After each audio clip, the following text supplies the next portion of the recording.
Good day guys and welcome to my another vlog. Samahan nyo kami sa aming panibagong adventure at ating tuklasin ang natatanging ganda ng Dingalan Aurora.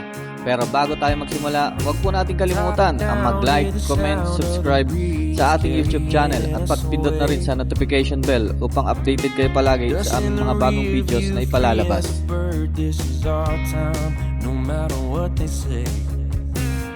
Every mile behind only brought us here. Now the road is clear.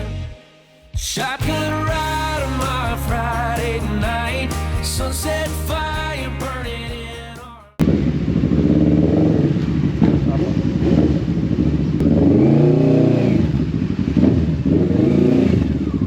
Tawagin natin Sir Bugan. Takbong chabi lang tayo ha. E-bike lang ha. Titingin ka muna dito, naka-on yung camera ko eh. Ito. Eh, naka-on to eh. Nakakaway-kaway ka muna.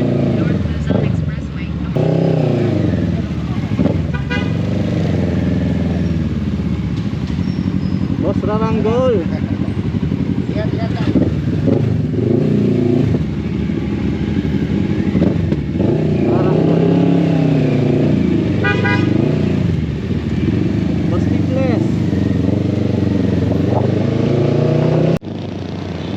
Ang ating biyahe nga pala from Manila to Dingalan Aurora ay tatagal ng 4 hanggang 5 oras.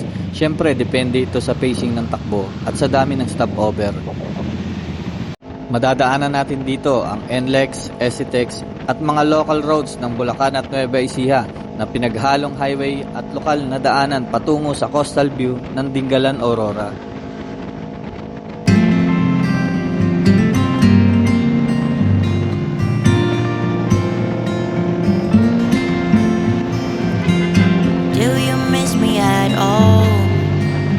Do you think about the things we used to do? No, you couldn't stand tall. So why didn't you call? So many years has gone by, but I think about you. Oh, kaway-kaway mo natataan ako. Ayun boss oh, pantok-antok pa eh. Late to si Sir Pugan.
always shining bright.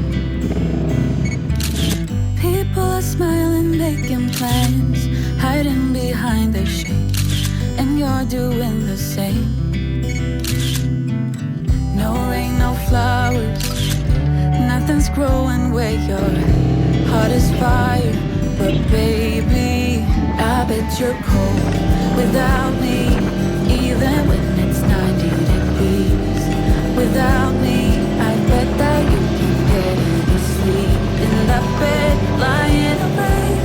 Nandito na tayo guys sa bayan ng Gabaldon, ang ika-4 na bayan sa lalawigan ng Nueva Ecija. Alam niyo ba na taong 1800s nang ang Gabaldon ay isa lamang uri ng masukal na kagubatan na pinamumugaran ng iba't ibang uri ng wild animals at mahihilap na hayop. Nang di naglaon, natuklasan ang yamang lupain na taglay nito na naging dahilan upang puntahan ng mga mayayamang tao ang lugar na ito at taniman ng prutas at gawin itong palayan. Buko na naman kayo. Buko na naman kayo. Pepe Sal, Kuya Pepe Sal. Ay, sa ano yun, sa Panday, di ba? Si Pepe. Dito ka lang, siya ka maupo. Yung alam ko kayo. Selena. Magsasamahin ko na kami sa Hi. Even when it's 90 degrees. Without me, I bet that you can get to sleep in that bed, lying awake. 'Cause I'm not there beside you, keeping you warm and I know I bet you're cold. You're so damn cold. I bet you're cold. You're so damn cold.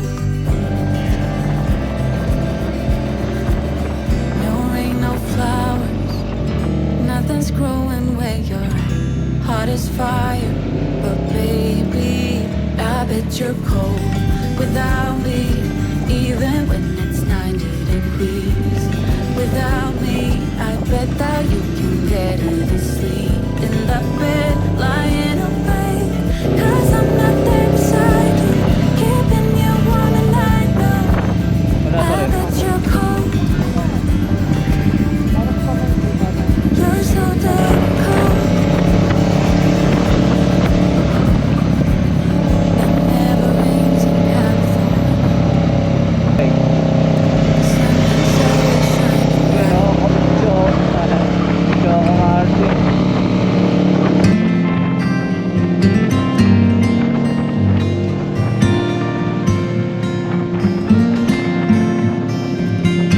Do you miss me at all? Do you think Ano yata yan? 15 lang yata yan.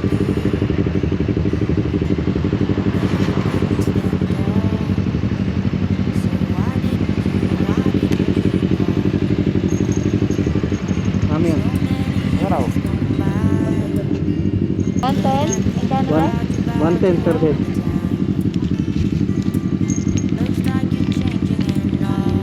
Sir, palagay nga po ng ano? Ano po? Ng full name po. Ano to? Birthday, pangalan.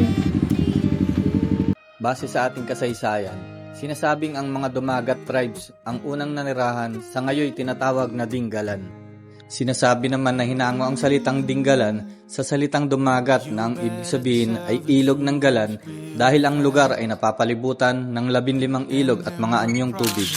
Ang isa pang kwento na pinanggalingan ng Dinggalan ay ang magkapatid na Dumagat tribes na nagngangalang Ding at Alan na nagkahiwalay sa isa't isa habang sila ay nangangaso. Tinawag nila Ding at Alan upang mahahanap ang isa't isa.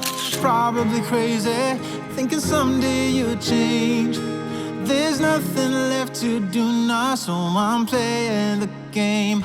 And so, heartbreaker, I've been working you out. You made loads of mistakes, but none that you talk about. I'm watching every move you make, and I'm on to you.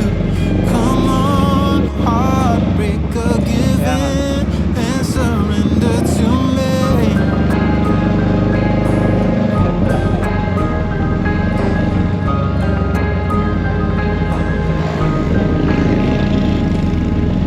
You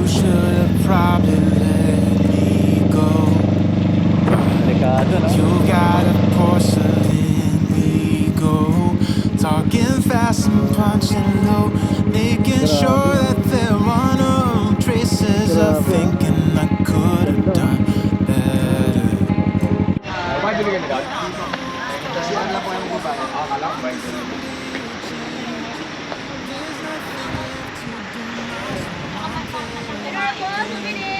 Yun.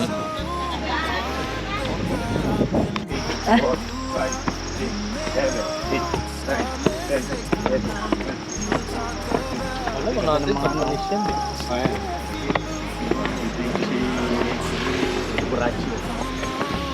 Hello, mami. Bibilang siya. Ito rin isang vloggeris na naawa no. Doon sa lighthouse, mabalik kami siya sa akin ng bangka. Ano, kaya pa?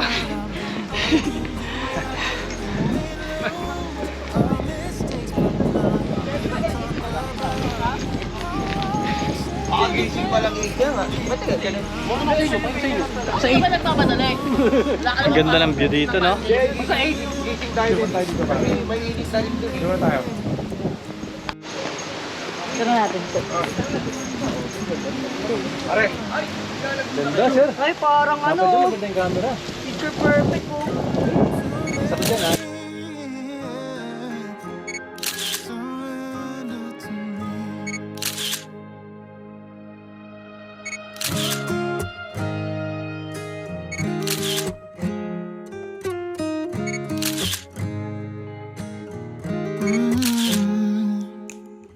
You better tell the truth real fast, and then we're probably done at last. Stasyon lang. Baka sa Maynila ka na namin damputin yan, ha? You're done 3, 2, 1. into thinking I couldn't do better. Ganda pag nakaano. Yeah, I know I was probably crazy, thinking someday you'd change. There's Ganda. Ito nga nakakit din naman ako rito. not so Ay, maganda dyan. Ano ito kasi ito. Ay, maganda rin dyan. Ito maganda rin yung view sa likod ko. Pakabila na, pakunin mo yung dagat. Malayo ang tingin. Gabaldon lang pupuntahan, napuntang Aurora, ano? Dingalan, Aurora. Dingalan, Aurora.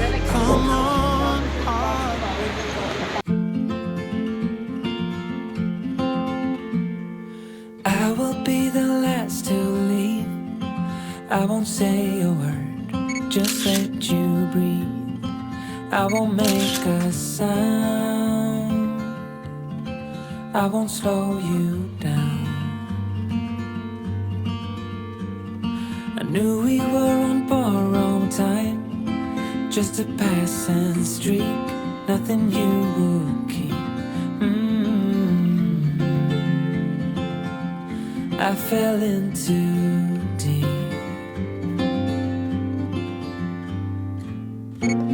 And as far as at least how I remember, we were leaving in September, when red and gold paint the sky.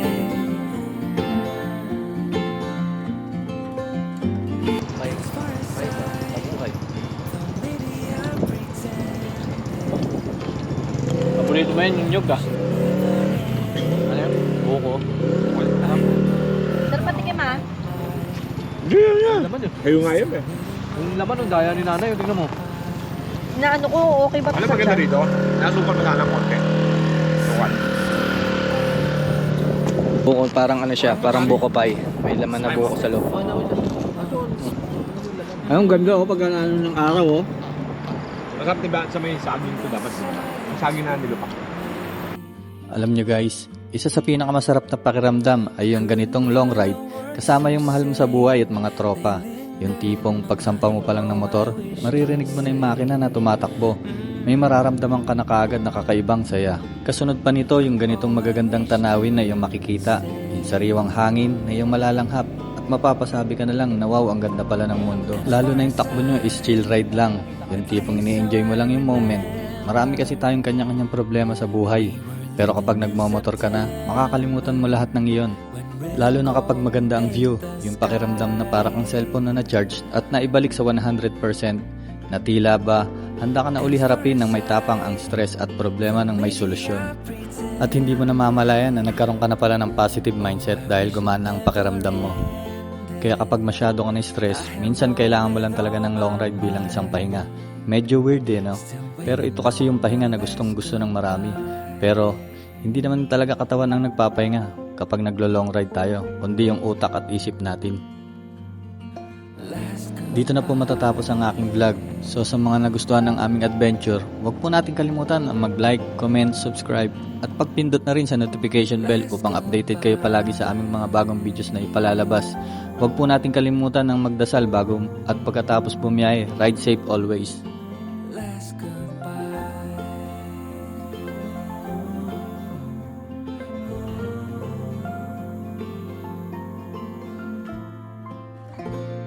And as far as at least how I remember, we were leaving in September when red and gold paint the sky.